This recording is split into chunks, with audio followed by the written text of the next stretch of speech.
Bonjour mes amis, que Dieu vous bénisse tous, que le Saint-Esprit guide, le guide de l'Église du Seigneur Jésus, le guide du royaume de Dieu, le roi, Seigneur, le dirigeant du royaume de Dieu, ici dans ce monde, vienne illuminer la compréhension de tous pour que tous puissent comprendre sa sainte parole. J'étais hier, j'ai eu une joie dans l'esprit et je veux partager cela avec vous, car cela vaut la peine de méditer dans les Saintes Écritures quand nous lisons, non seulement lire pour prendre connaissance, pour se remplir d'informations, non, mais vous devez lire la Bible cherchant l'esprit de la lettre. La lettre, dit le texte, tue. Mais l'esprit de la lettre, l'esprit de la parole de Dieu, donne la vie. Donc, quand nous lisons, cherchant des réponses, oh mon Dieu, pourquoi ceci, pourquoi cela? Nous commençons à questionner ce qui est écrit pour savoir, par exemple. J'entends beaucoup des personnes dire, évêque, j'ai déjà fait ceci, cela, j'ai déjà fait de tout pour recevoir le Saint-Esprit, je n'ai pas encore reçu. Pourquoi? Pourquoi? Que manque-t-il? Voyez, juste à titre d'exemple, un exemple personnel. Parfois, nous sommes pris par surprise par des nouvelles ou des informations de l'enfer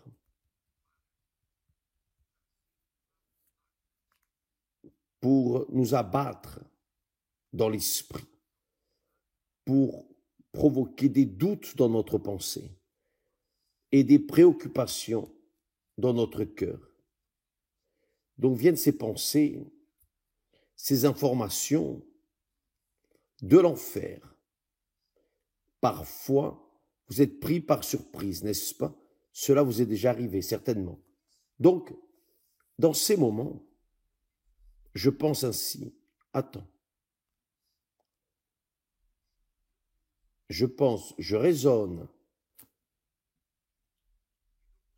parce que mon cœur reste abattu, mon cœur tremble.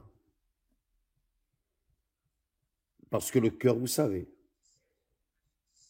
c'est un endroit où nous sentons, c'est l'âme qui sent les émotions, les douleurs, les plaisirs, les joies, les tristesses.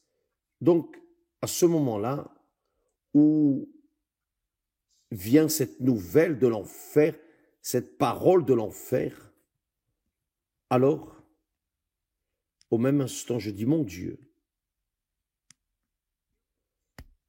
je ne suis pas en péché. Je ne vis pas dans le péché. Ma conscience est pure. Que vais-je craindre? Si le Seigneur existe et est juste, le Seigneur voit, le Seigneur assiste à cette situation. Donc, je ne suis pas dans le péché. Donc, que vais-je craindre? Rien. Bien sûr. Si nous devons quelque chose, on reste préoccupé. Mais si on ne doit rien, que peut-il nous arriver? Rien. Car si nous servons le Dieu vivant, si c'est vrai ce que nous lisons dans sa parole et que nous cherchons à distribuer, à partager avec d'autres personnes, alors je n'ai pas à me préoccuper. Ainsi, beaucoup de personnes disent « J'ai déjà fait de tout pour recevoir le Saint-Esprit, je ne l'ai pas reçu. Pourquoi ?» Donc hier, j'étais en train de méditer dans cette parole ici, d'Actes des Apôtres, dès le premier chapitre, il est dit, ça vaut la peine. Le serviteur de Dieu dit, Théophile, j'ai parlé dans mon premier livre de tout ce que Jésus a commencé à faire et d'enseigner dès le commencement jusqu'au jour où il fut enlevé au ciel après avoir donné ses ordres par le Saint-Esprit aux apôtres qu'il avait choisis. Après qu'il eut souffert, il leur apparut vivant et leur en donna plusieurs preuves, se montrant à eux par les apôtres, aussi aux femmes, pendant 40 jours, c'est-à-dire pendant 40 jours après que le Seigneur ait ressuscité, le Seigneur est apparu aux apôtres, à Marie-Madeleine, à Marie, sa mère, ici sur terre, enfin, les frères, enfin, ils ont vu le Seigneur Jésus pendant 40 jours. 40 jours. Et parlant des choses, le Seigneur Jésus parlait des choses concernant le royaume de Dieu. On parle du royaume de Dieu depuis plus d'une semaine, 10 jours si je ne m'abuse, que l'on parle du royaume de Dieu. Le Seigneur Jésus aussi a parlé pendant ces derniers jours ici sur terre, ressuscité, il parlait du royaume de Dieu. Et là, au verset suivant, le 4, il dit, comme il se trouvait avec eux,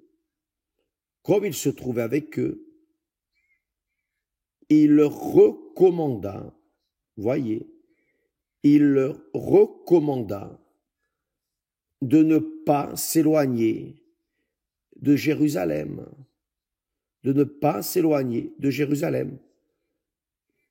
mais d'attendre ce que le Père avait promis, ce que je vous ai annoncé, c'est-à-dire le Seigneur Jésus a donné un ordre, une recommandation. Le Seigneur Jésus leur a dit, vous vous rappelez qu'il est apparu à plus de 500 personnes, il est apparu à plus de 500 personnes une seule fois. Mais le jour où la promesse s'est accomplie, qui était la descente du Saint-Esprit, le Saint-Esprit est venu pour substituer le Seigneur Jésus. Et il est venu le jour de Pentecôte, 50 jours plus tard. 50 jours plus tard, où le Seigneur Jésus avait été tué et il est ressuscité. Alors, le Saint-Esprit est venu, il a été déversé 50 jours après, c'est-à-dire la Pentecôte. C'est pour cela que l'on appelle la Pentecôte. Et c'est ce qui fait la différence. Le Seigneur Jésus leur recommanda de ne pas s'éloigner de Jérusalem, mais d'attendre ce que le Père avait promis, ce que je vous ai annoncé. Pourquoi? Car Jean a baptisé d'eau, mais vous, dans un peu de jours, vous serez baptisés du Saint-Esprit.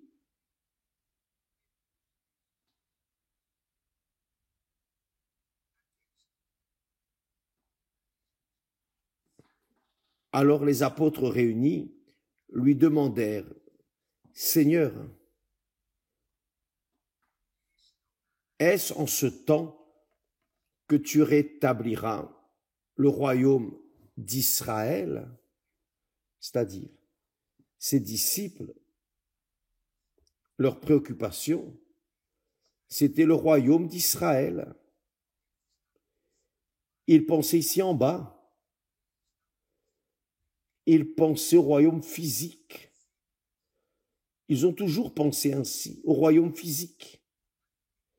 Mais le royaume physique n'était pas le royaume de Dieu. Le royaume de Dieu est spirituel. Et le royaume de Dieu vient sur nous quand nous sommes baptisés du Saint-Esprit. Quand j'ai été baptisé du Saint-Esprit, le royaume de Dieu est entré en moi. Vous aussi, qui avez reçu le Saint-Esprit, qui avez été baptisé du Saint-Esprit. Quand le Saint-Esprit est entré en vous, alors vous êtes entré dans le royaume de Dieu, ou plutôt, le royaume de Dieu est entré en vous, c'est-à-dire un royaume spirituel qui est venu pour tous. Le Seigneur Jésus est venu pour tous. Il est venu amener le royaume de Dieu à tous. Mais tous n'acceptent pas. Tous attendent le royaume de ce monde. Tous attendent la prospérité, une vie stable, une vie de santé, mariage, famille, conquête matérielle, succès, voyage, glamour, le monde. Qui vit dans le royaume du monde veut les choses du monde, aspire aux choses du monde, attend les choses du monde. Et quand les personnes n'attendent pas par la foi, elles attendent à travers la chance. Elles misent sur la loterie, parient sur la chance pour avoir le royaume de la terre, le royaume du monde à leur disposition. Mais ce n'était pas le plan de Dieu. Le plan de Dieu, quand le Seigneur Jésus est venu, c'était pour établir son royaume en nous, en ceux qui l'acceptent, en ceux qui se soumettent à lui. Donc, voyez que la préoccupation de ses disciples, c'était « Seigneur, est-ce en ce temps que tu rétabliras le royaume d'Israël ?» Il leur répondit, « Ce n'est pas à vous de connaître les temps ou les moments que le Père a fixés de sa propre autorité. » C'est-à-dire, ne demandez pas quand ce sera. Vous voulez le Saint-Esprit, n'est-ce pas? Vous voulez recevoir le baptême du Saint-Esprit. Peut-être que vous avez la même préoccupation. Quand vais-je recevoir? Quand vais-je recevoir le Saint-Esprit? Mon Dieu, quand vais-je recevoir?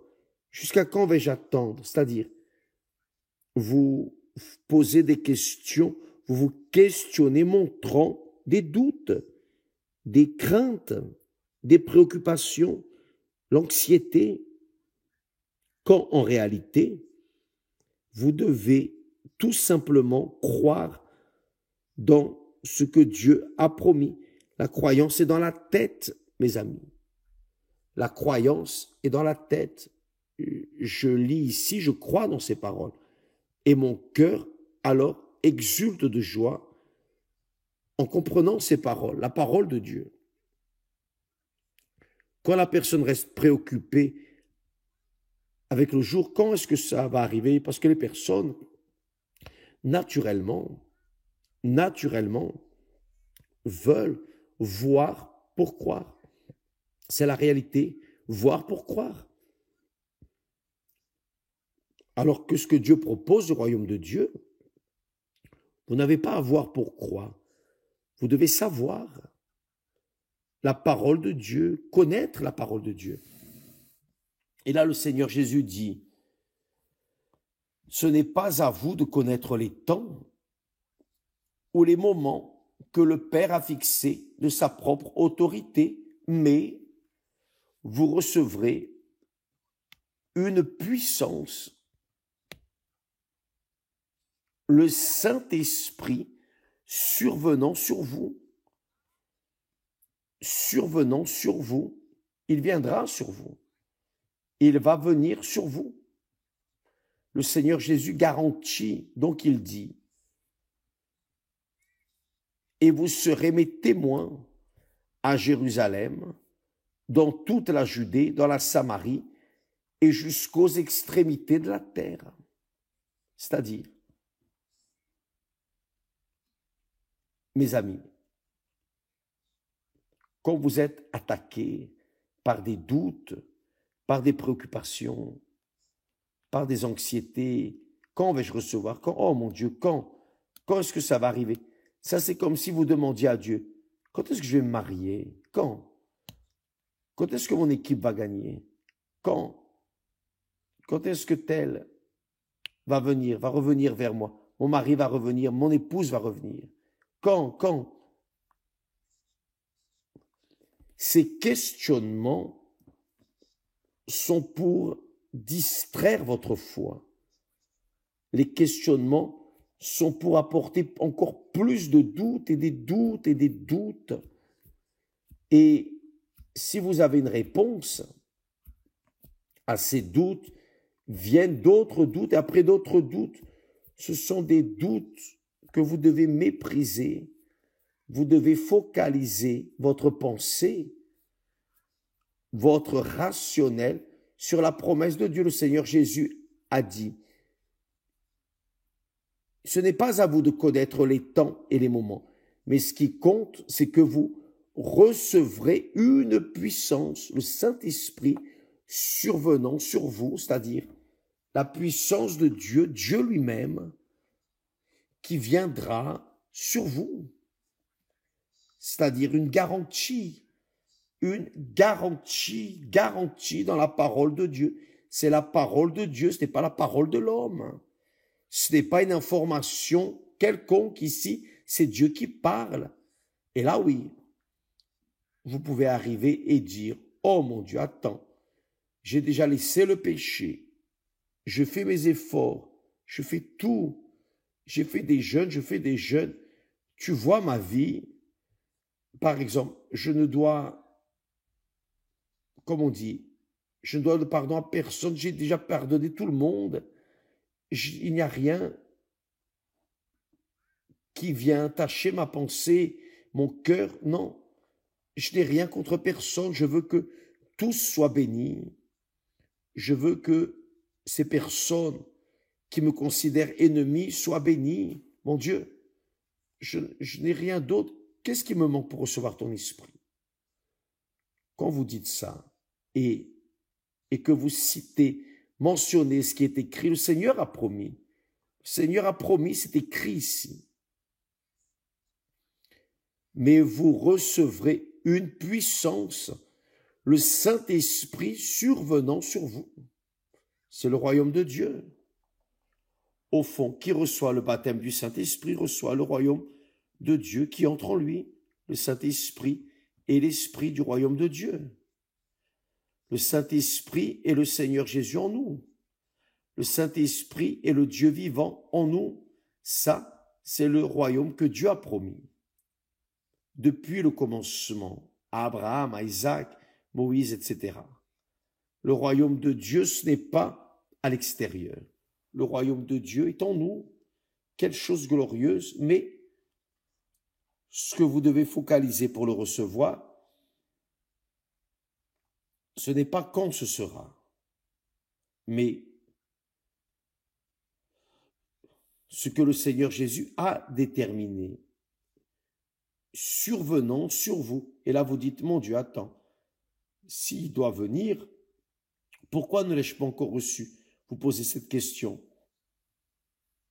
Si je ne dois rien à personne, si je suis pur, et je dis devoir dans le sens de voir le pardon personne, ce n'est pas des dettes tout le monde en a, mais c'est de voir le pardon personne. Vous ne devez à personne. Vous avez votre pensée pure. Vous vivez dans le modèle véritable de la vérité. Vous vivez dans la vérité. Donc, il n'y a pas à rester préoccupé, à demander quand, comment. Vous devez simplement attendre la descente du Saint-Esprit, la visitation du Saint-Esprit. Attendre, c'est différent. Mais j'attends. Non, vous n'êtes pas en train d'attendre. Quand vous commencez à demander quand ceci, quand est-ce que ça va arriver, mon Dieu? Je vois tant de personnes baptisées, pourquoi pas moi? Qu'est-ce que cette personne a ou avait de mieux que moi? C'est-à-dire des préoccupations, des anxiétés, des choses réellement sataniques, les pensées sataniques. Vous devez attendre. Par exemple, comment dois-je attendre? Comment dois-je attendre, évêque? Faites attention. Vous avez déjà fait ce qu'il y avait à faire, oui ou non? Vous avez préparé la terre, vous avez enlevé tout ce qui n'était pas bon de votre cœur, vous êtes pur, la parole de Dieu est déjà arrivée, vous avez accepté la parole de Dieu dans votre tête et votre cœur est joyeux parce qu'il connaît la volonté de Dieu pour votre vie. Alors, mes amis, il suffit d'attendre la croissance, car nous semons la semence de la parole, mais c'est Dieu qui fait naître la semence, multiplier, grandir, etc., etc., etc. Nous faisons notre part. L'agriculteur fait sa part. Il prépare la terre, il enlève les pierres, il enlève l'herbe, les mauvaises herbes, il met le fumier et il lance sa semence. Et que fait-il? Chaque jour, il va pour voir si c'est déjà né? Non. Il attend. Il reste tranquille. Il va prendre soin d'autre chose, mais tranquille, dans cette perspective qu'au bon moment, la semence naîtra, poussera, grandira, multipliera, et la moisson sera bénie. C'est cela, mes amis, attendez. Attendez le résultat, attendez la promesse de Dieu. Le Seigneur Jésus a dit, il a dit aux disciples, il a recommandé de ne pas s'éloigner de Jérusalem. Et là, vous demandez, mais évêque, je ne suis pas à Jérusalem, j'aimerais même y aller, mais Jérusalem, c'est ça. Pensez avec moi. Jérusalem, c'est être dans l'esprit où les disciples étaient à cette époque. Ils attendaient. Ils ont attendu à Jérusalem. Beaucoup n'ont pas attendu. Vous voyez, le Seigneur Jésus est apparu à plus de 500 personnes une seule fois, mais quand le Saint-Esprit est descendu, le jour de Pentecôte, il n'y en avait que 120 personnes. Pourquoi? Parce que seulement 120 personnes attendaient. Elles seules attendaient. Donc, ça, c'est la différence. Vous voulez recevoir le Saint-Esprit, mais vous n'attendez pas son arrivée. Vous êtes anxieux, préoccupé. Vous demandez pourquoi ceci, cela. Et tant que vous restez dans cette chose des préoccupations, pensées vaines, futiles, rien n'arrive. Car cela montre l'anxiété. Vous n'avez pas à être anxieux, anxieuse pour recevoir le Saint-Esprit. Vous devez laisser vivante la flamme de la foi dans la parole de Dieu, la promesse de Dieu. Ne vous éloignez pas de Jérusalem, c'est-à-dire ne vous éloignez pas de cette promesse. Ne laissez pas cette promesse sortir de votre pensée. Je vais attendre. J'ai déjà nettoyé la terre, tout est bien, tout est correct, donc maintenant, tout ce que je fais, c'est attendre qu'il vienne à moi, car je ne peux plus rien faire. Je ne peux pas aller à lui maintenant. C'est lui qui doit venir à moi. C'est lui qui vient. Le royaume de Dieu arrive à moi. Ce n'est pas moi qui arrive au royaume de Dieu. C'est le royaume de Dieu qui arrive à moi quand l'esprit du royaume de Dieu, le Saint-Esprit, vient et entre dans ma vie. Et là, c'est fini. Là, c'est fini. Pour être sûr, Je veux dire une chose, beaucoup de personnes qui nous regardent en ce moment, qui écoutent ce message, vont être baptisées aujourd'hui même, car elles ont compris. Ah mon Dieu, c'est là où je me suis trompé, grâce à Dieu. Grâce à Dieu, que vous avez compris. Et aujourd'hui même, vous recevez le Saint-Esprit. Si tout est propre, si tout est rangé, vous avez enlevé les mauvaises choses de votre vie, les blessures dans l'âme, vous avez enlevé les pierres, vous avez enlevé tout ce qui n'était pas bon, vous avez tourné le dos à tout ce qui était érodé que vous faisiez, vous avez laissé le mensonge enfin. Vous avez fait votre travail, l'œuvre que vous deviez faire. Ce que le Seigneur Jésus a dit, il a dit.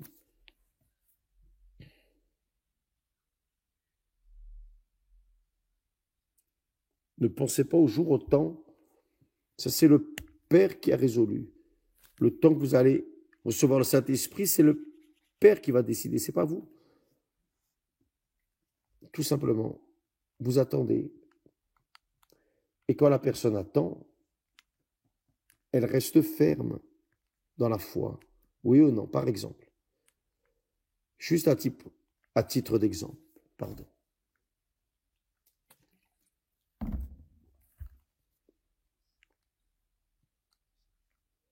Vous qui êtes fiancés, qui attendez ce jour, le jour du mariage, je vais parler pour moi. Quelle chose merveilleuse. Vous savez, cette perspective de réaliser ce rêve, d'avoir trouvé la bonne personne. Et le jour où nous nous sommes mariés, cette semaine,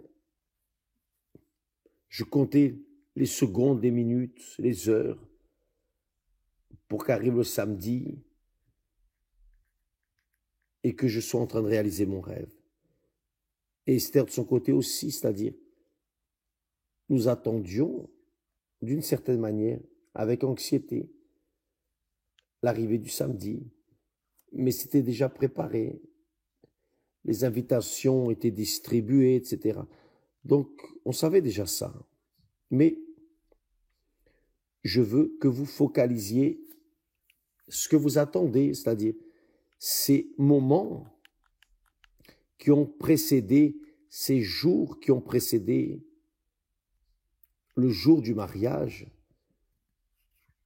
On travaille avec joie, on se lève tôt, commence à faire les choses qu'on doit faire avec plaisir, car les heures passent, ça va arriver, c'est-à-dire, ça s'appelle la foi.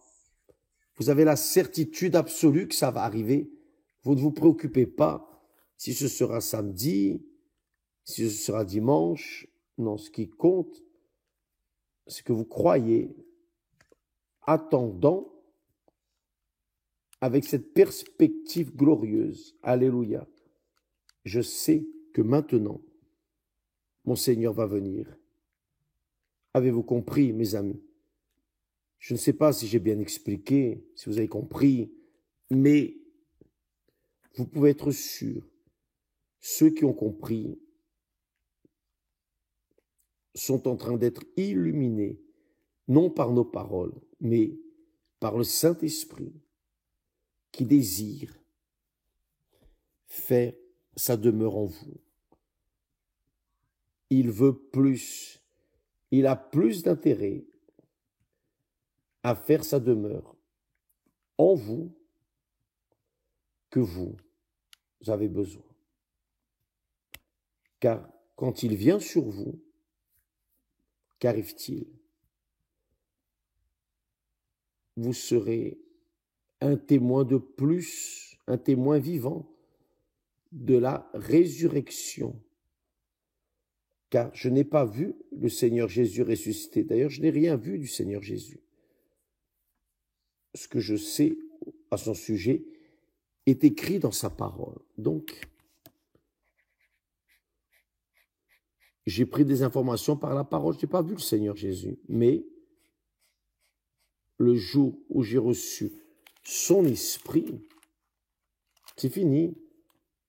Je suis devenu un témoin vivant, témoin présentiel. J'ai vu par la foi mon Seigneur venir sur moi dans la personne du Saint-Esprit. Donc, à partir de ce moment, je suis sorti en voulant amener à d'autres personnes cette grandiosité, cette préciosité, ce trésor inestimable qui vaut plus que tout l'or, tout l'argent, toute la gloire,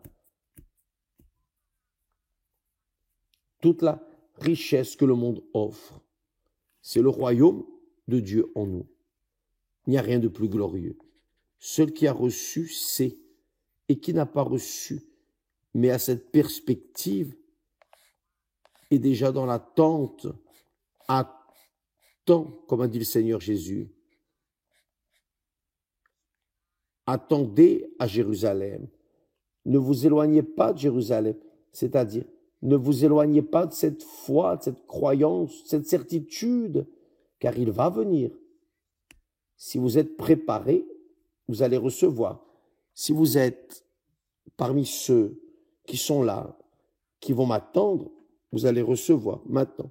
Si vous êtes dehors, on ne peut rien faire. Mais il a dit,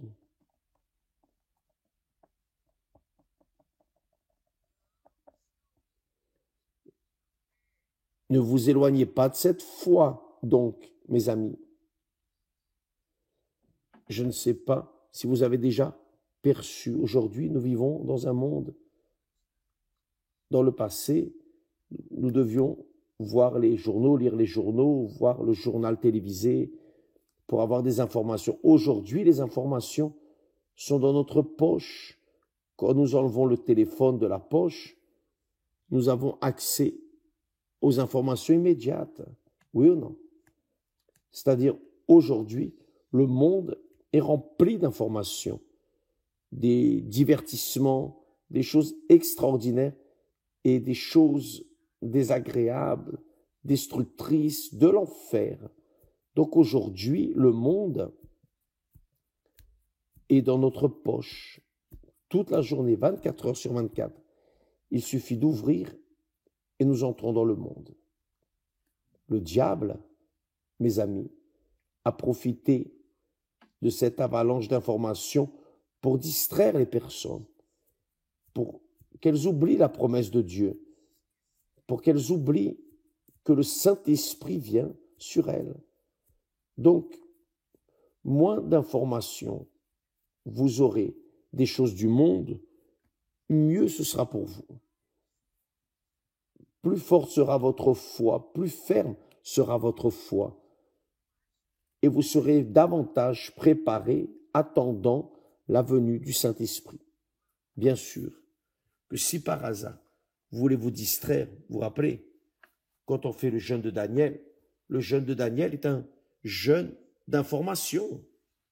Justement pour ça, pour que la personne focalise sa pensée, son cœur, toute sa force, toute sa pensée sur ce qui est promis. Ça, c'est ne pas s'éloigner de Jérusalem. C'est rester à Jérusalem. C'est attendre à Jérusalem la promesse du Père. La promesse du Père que vous avez reçue de moi. Et il vous parle, il me parle. Certainement. Alléluia. Avez-vous compris? Donc, c'est attendre. Vous avez fait votre part, vous avez nettoyé le terrain, vous avez enlevé les mauvaises herbes, les pierres, tout, les rancœurs, les ressentiments, etc. Vous êtes nettoyé, vous êtes pur. La semence de la parole est déjà entrée dans votre pensée. Alors maintenant, attendez. Et le reste, c'est avec le Saint-Esprit. C'est tout ce qu'il peut faire. Vous pouvez être sûr que cela va arriver aujourd'hui même. Si ce n'est pas aujourd'hui, ce sera demain. Si ce n'est pas demain, ce sera après-demain. Mais vous pouvez être sûr, cela va arriver. Vous n'allez pas mourir. Vous n'allez pas passer dans l'éternité sans que cela n'arrive. Que Dieu vous bénisse tous et à demain. D'ailleurs, laissez-moi vous dire, n'oubliez pas, demain, ce sera le premier chapitre de Paul, l'apôtre, demain, sur Univers. Je ne sais pas l'heure, mais c'est là sur Univers. Demain, vous pouvez entrer et voir cette série très intéressante. Que Dieu vous bénisse tous alors et à demain, au nom du Seigneur Jésus. Grâce à Dieu.